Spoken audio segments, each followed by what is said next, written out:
Morning, YouTubers. Muskrat Jim here. Just enjoying a break in the rain and having a cup of coffee here on my back deck. And I thought I'd just talk about episodes 4, 5, and 6 of The Alone Show. Okay, so I guess the biggest news in episode 4 was Tracy's unexpected tapping out. Now, she had a run-in with the bears, but it wasn't that the bears made her afraid or anything.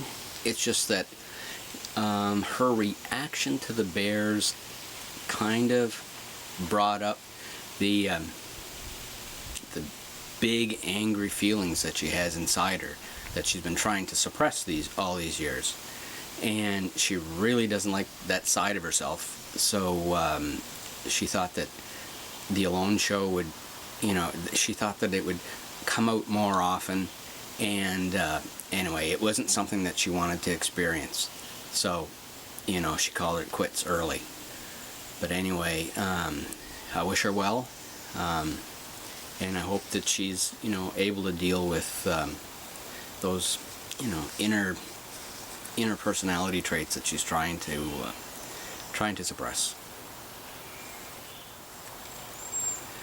Now, Mike should probably be called MacGyver because of all the bushcrafty camp items that he's been building. Like he, aside from a raised bed, he built himself a platform to dry his firewood, and he built a raised cooking platform as well.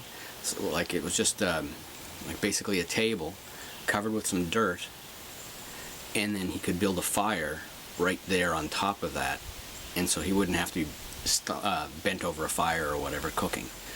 And he also made a wash basin, so he's got running water, hands-free running water, I might add, in his camp. So what he did is he found this old jug laying on the shore, and that, with some paracord and a foot pedal and a lever, it works to pour water into his hands, so he doesn't have to handle a jug and that kind of thing. So he's got running water in his camp, so that's quite a feat for sure. Now, by episode 6, he was on the shore and he found this great big plastic tub. It was a kind of a square tub, and he figured that he could possibly make some outriggers, like pontoons, on the sides of it, make an oar, and he'd have himself a boat. So he got busy doing that. And so he took some cedar logs and some paracord and lashed it all together and took it out for a spin. Now, the water was pretty choppy when he went out, and I was thinking to myself, oh my goodness, he's going to get out there and he's not going to be able to get back in. But anyway, he was out there and he was surprised at the stability of it. He thought that it might be diagonally wobbly. But anyway, he was able to stand up and he danced an Irish jig in that thing, and no problem at all. And then of course he turned it around, came back to shore, again, no problems. But I'm not much of a boater, so I guess I underestimated his paddling skills. Now, as you've discovered by now, the contestants can use whatever it is they happen to find on the beaches. So if anything washes up, they're free to use it.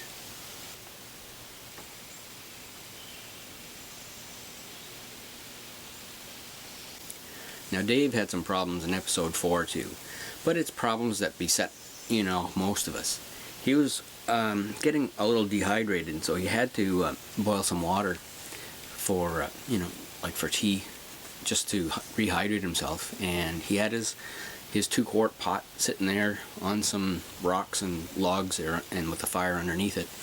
And sure enough, something shifted, and the pot just spilt, and it just quenched his fire.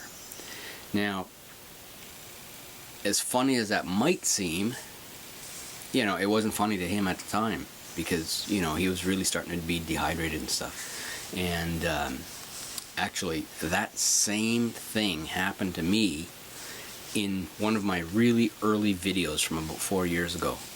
I was on the shore, I had a hobo stove, and I had a pot on top of it with water, and the handle of the pot swung around, changed the center of gravity of the pot, and the pot just spilt right into the hobo stove. Anyway, if you're interested in that video, I'll put a link to it down below in the description. I figured, what the heck, you know, it's an experience. It happens to a lot of us, and I just share it with you guys. Now, Dave, he says he's not much of a fisherman, although in episode 5, I believe it was, he happened to catch, you know, a pretty good sized fish just with a rod and reel. And the other thing is that he figured that the gill net would be his main way of catching fish, because like he said, he wasn't much of a fisherman. He didn't pay attention to his dad growing up. And so he happened to find this rope on the shore, and so he took the rope apart to get to the individual strands, and he started building himself, or tying up himself, a second gill net. So thereby doubling his chances of catching something in that. So that's, you know, it shows a lot of talent there, a lot of skill in tying up your own gill net, and something I've never tried, but you know, it'd be an interesting project for sure. Now on to Justin. In episode 4, if you remember correctly, Justin was the one that didn't bring a gill net. He brought a hammock instead.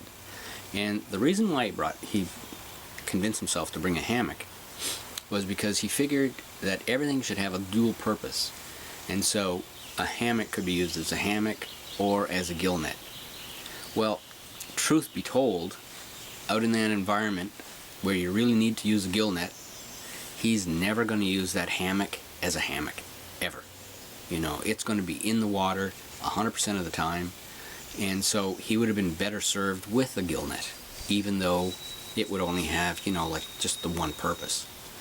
And anyway, he managed to catch a fish in in his hammock rather, and so he was pleased about himself about that. But I think, like I said, a gill net would work better as a gill net than a hammock would. Now the other thing about Justin is that he likes to work out. You know, he's in great physical shape, loves to go to the gym, and you know, lift weights and that sort of thing.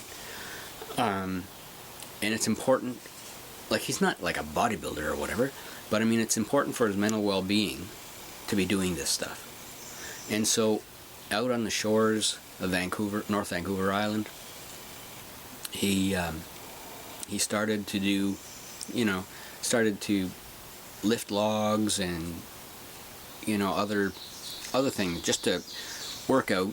Not so much to burn calories, because he doesn't have a lot of those to burn, but just to keep himself mentally in the game. And the other thing that he built was a swing. Again, no real survival purpose other than it gives him a break from the monotony of the day, and provides a little bit of fun. So anyway, he's winning on the mental game for sure, you know, compared to some of the other contestants. So it'll be interesting to see how far he does get.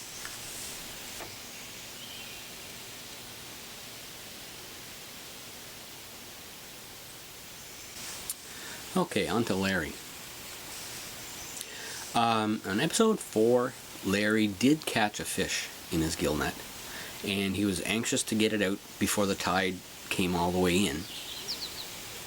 And because, it was late at night as well. And, or maybe the tide was going out.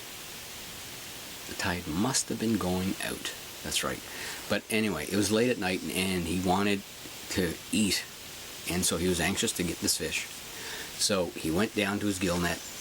I believe he got his feet wet, and he happened to lose the fish as well. So he was really disappointed in himself about that.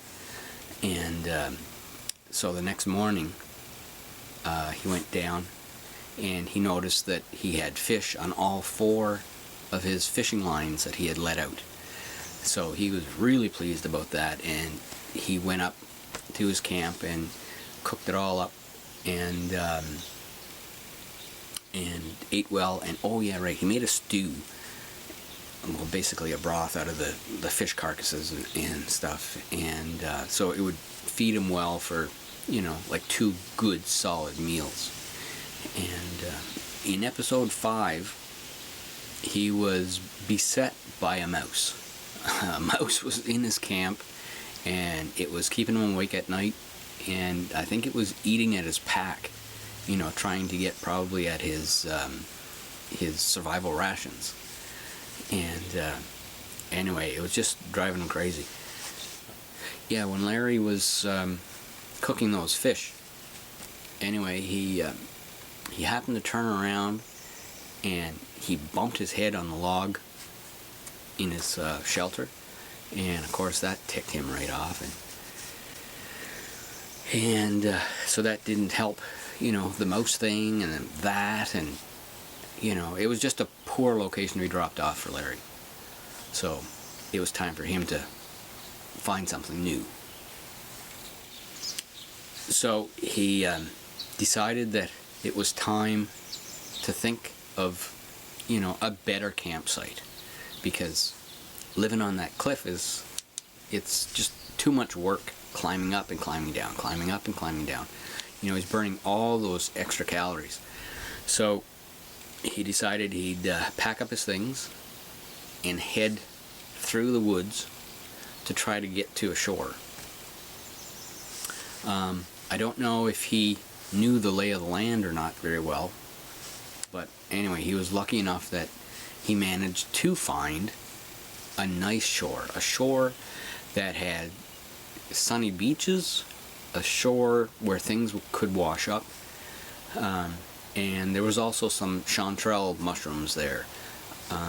They're the bright yellow mushrooms that grow sort of almost like a tulip, like they don't have a flat top, they have like almost a concave top, and apparently they're really, really good to eat. I don't believe they grow this far north, so I've never tried them, but anyway, he's really happy with his new location, and so he started to build this quite an extravagant camp, a shelter with his really large tarp, and he was cutting cross beams for the shelter, and on a couple of occasions he cut the beams 6 inches too short or a foot too short, and that really ticked him off, and so he threw those logs back in the woods, and it was just something that would make him have to work harder to get a finished shelter. It was a wasted effort cutting those shorter logs, and he knew it.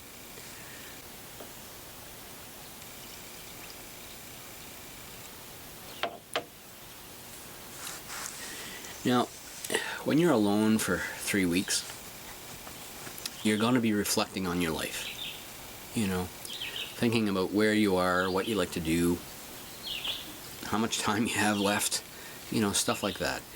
And so Larry was sitting there by his fire thinking about his life, and he's an electrician by trade, and now him and his wife are empty nesters. Their kids have grown and left the house.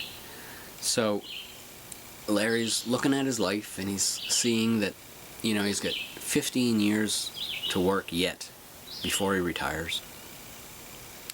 And the way he was talking about being an electrician, it's just doing the same repetitive tasks over and over and over again. Maybe it's not mentally challenging, or maybe it's not physically rewarding, or something like that. Anyway, he's thinking about making a change in his life. If he were to win this $500,000 prize, well, that would certainly give him the money to make a change. He could go back to school, learn a different trade maybe, or just study something totally different, you know, and, make his last 15 years of working more rewarding. More rewarding. Now, of course, he's got to take his wife into consideration here as well. She's been with him for, since, I think they got married when they were 18. And anyway, they're in their 40s now. But anyway, she's been by his side, day in and day out through that whole parenting and everything. And although she did fully support him coming out to the Alone show, because she knows that he likes that kind of stuff.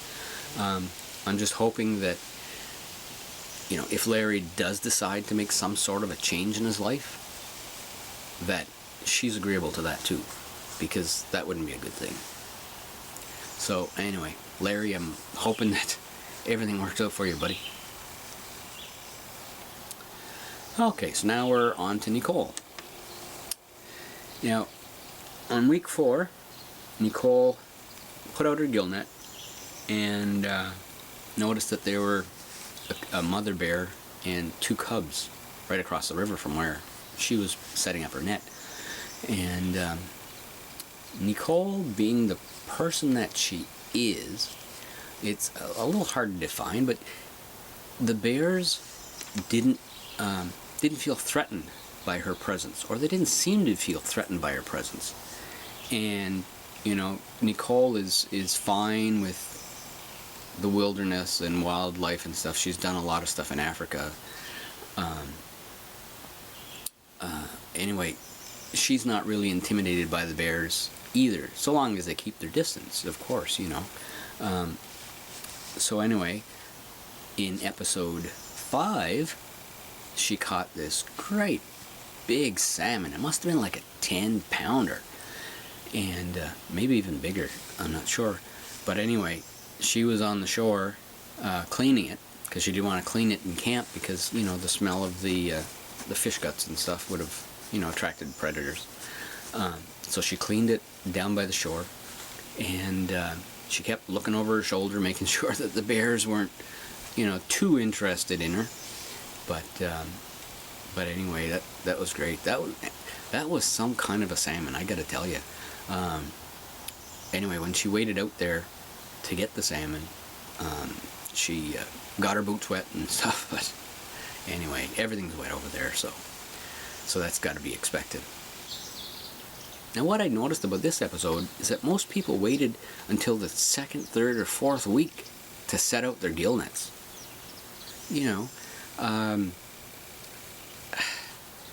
Me, if I was in that situation, I'm sure that the first thing after shelter would have been to set up the gill net on the next low tide of the following day. Just because it's that important. The people that set theirs up late must have been living off of the gorp and the lentils and things that they brought with them. The 5 or 10 pounds worth of dried foods.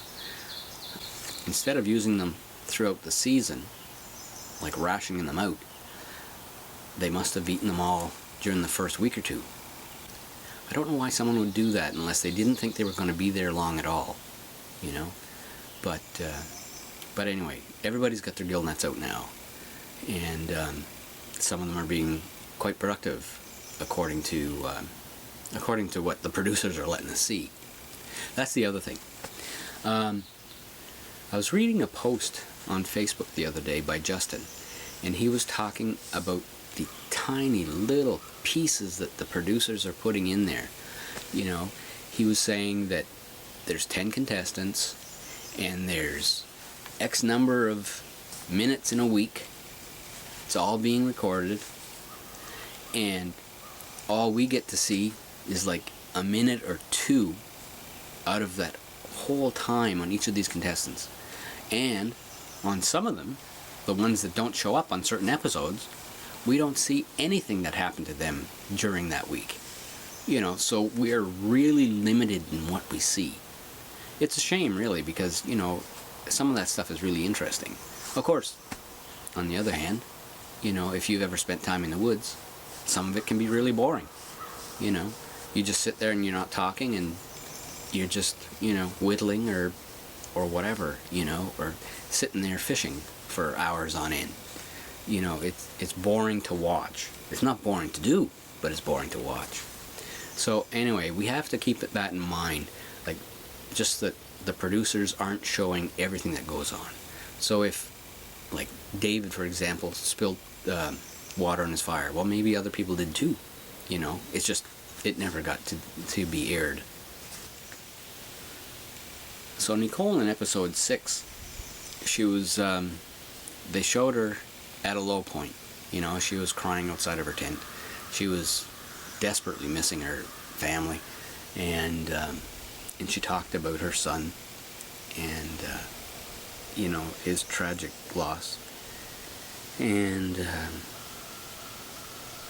it's a sad thing for sure, but she picked herself back up again and got busy and caught another fish.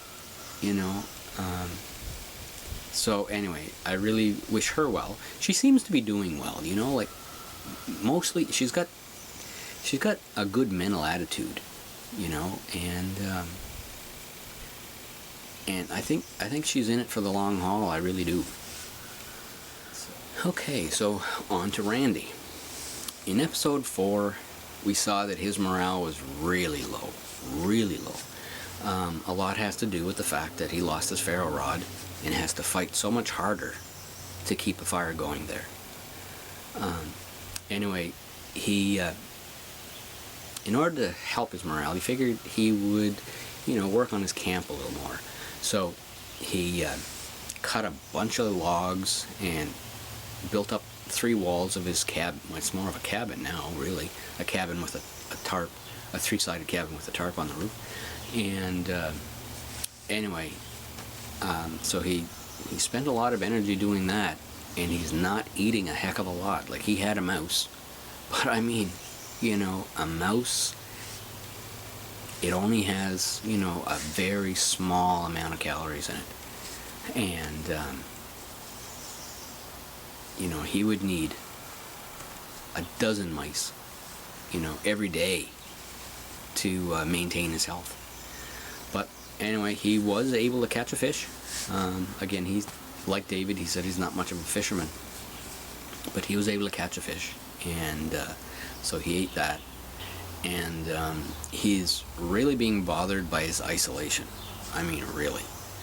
Like, he was saying that if he were the last person on the earth, like, to survive some sort of a Holocaust, that he, wouldn't put the effort in to try to stay alive. Because really, what is the point? But I think the point is that you don't know that you're the last person alive. There could be someone a mile away. But yeah, the isolation is really bothering him.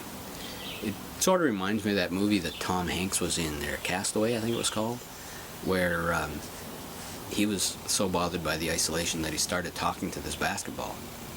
So anyway, you probably see some of that in here as well. Yeah, so right up until the final minutes of episode 6, the way Randy was carrying on, I really, really thought that he was going to tap out. But the show ended, and he was still there. He was, taking a bath or lazing in the water or whatever. That's another thing I noticed about this season, is that it seems to take place earlier on in the year as opposed to later on in the fall, because they're running around without shirts on, and Justin's always got shorts, and they're in the water a lot. So I think it may have started, like the 1st of September, end of August, that kind of time, whereas the first episode probably happened towards the end of October, because they were there almost 2 months, and it was Christmas when Mitch came home, I think it was, or maybe it was Christmas when when Alan came home. Anyway, it was Christmas time. So, December, back date, 50 days or so, and you're in October.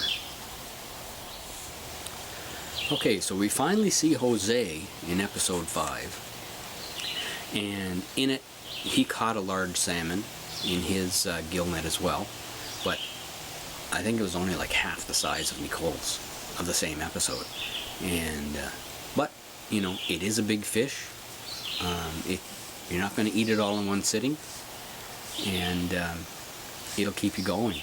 Like, Jose realizes that the key to survival in the Pacific Northwest is to make use of that salmon run in the fall. So he's going to try to build a boat as well. Now, he was carving out a couple of gunnels. Those are the top edge pieces of a canoe. And he's carving those out, and he lashed the front and the back together, and then he was stretching them with cross beams, and one of the gunnels happened to crack, and he was quite disappointed in himself about that, because he had spent so much time already carving out the gunnel.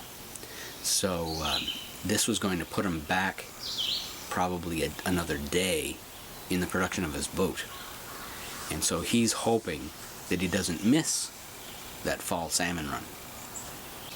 So, barring any accidents like Mary Kate had, I would think that the next person to tap out would be Randy, because he was like right on the verge at the end of episode 6. And then after him, I would probably say David, because he's having a hard time of it.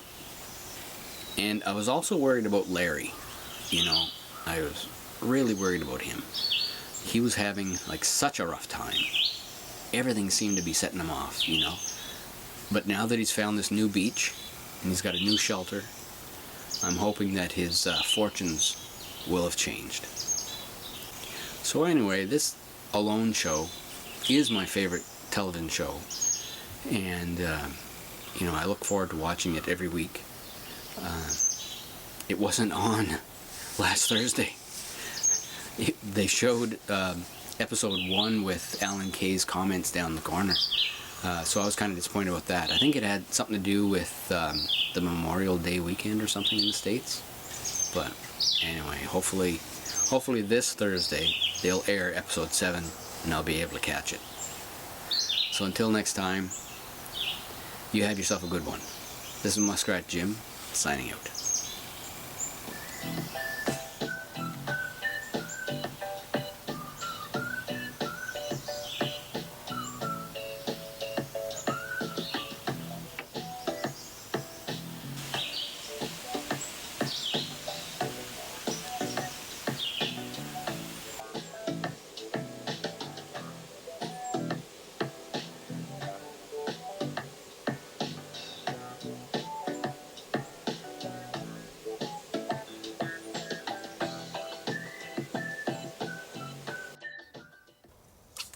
For more muskrat survival videos, be sure to like, comment, share, and subscribe.